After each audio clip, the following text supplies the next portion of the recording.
સુરતમાં મેડિકલ ક્ષેત્રમાં અભ્યાસ કરતા વિદ્યાર્થીઓ અને વાલીઓમાં હાલ રોષનો માહોલ જોવા મળી રહ્યો છે। GMERS કોલેજો દ્વારા MBBSના અભ્યાસમાં અસહ્ય ફી વધારો અટકાવવા વિરોધ પ્રદર્શન કરવામાં આવી રહ્યો છે। કલેક્ટર કચેરી ખાતે વાલીઓ અને વિદ્યાર્થીઓ દ્વારા વિરોધ કરવામાં આવી રહ્યો છે। સરકાર દ્વારા GMERS કોલેજોમાં અસહ્ય ફી વધારો કર્યો હોવાનો આરોપ લગાવવામાં આવ્યો છે। મારું નામ મહેક ડોબરિયા છે। મેં કલેક્ટર કચેરી શું રજૂઆત માટે આવ્યા? અમે અહીંયા ફી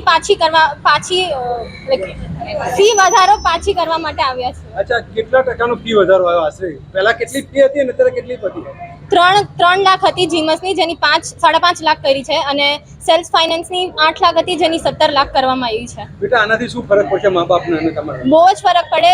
5 થી 6 વર્ષનો અમારો ડ્યુરેશન હોય MBBSનો, જેમાં વધીમાં વધી 1 કરોડ ફીસ જતી રહે, અને એની પછી MD MS જે બી સ્પેશિયાલિટી કરો, માસ્ટર્સ કરો, એમાં અલગથી વધારે લાગે, તો આ પેરેન્ટ્સ માટે બહુ જ વધારે બર્ડન થઈ જાય છે। બેટા, શું કહેશો? સરકાર પર શું અપેક્ષા રાખો છો? અમે એટલી 2 વર્ષ મહેનત કરી છે અને એટલા સારા માર્ક્સ લઈને આવ્યા છે, તો બી અમને ગવર્મેન્ટ ને કોલેજીસ ના મળે તો એનો શું ફાયદો? અમારે એટલી મહેનતનો શું ફાયદો 2 વર્ષની? શું ઈચ્છો છો સરકાર પર?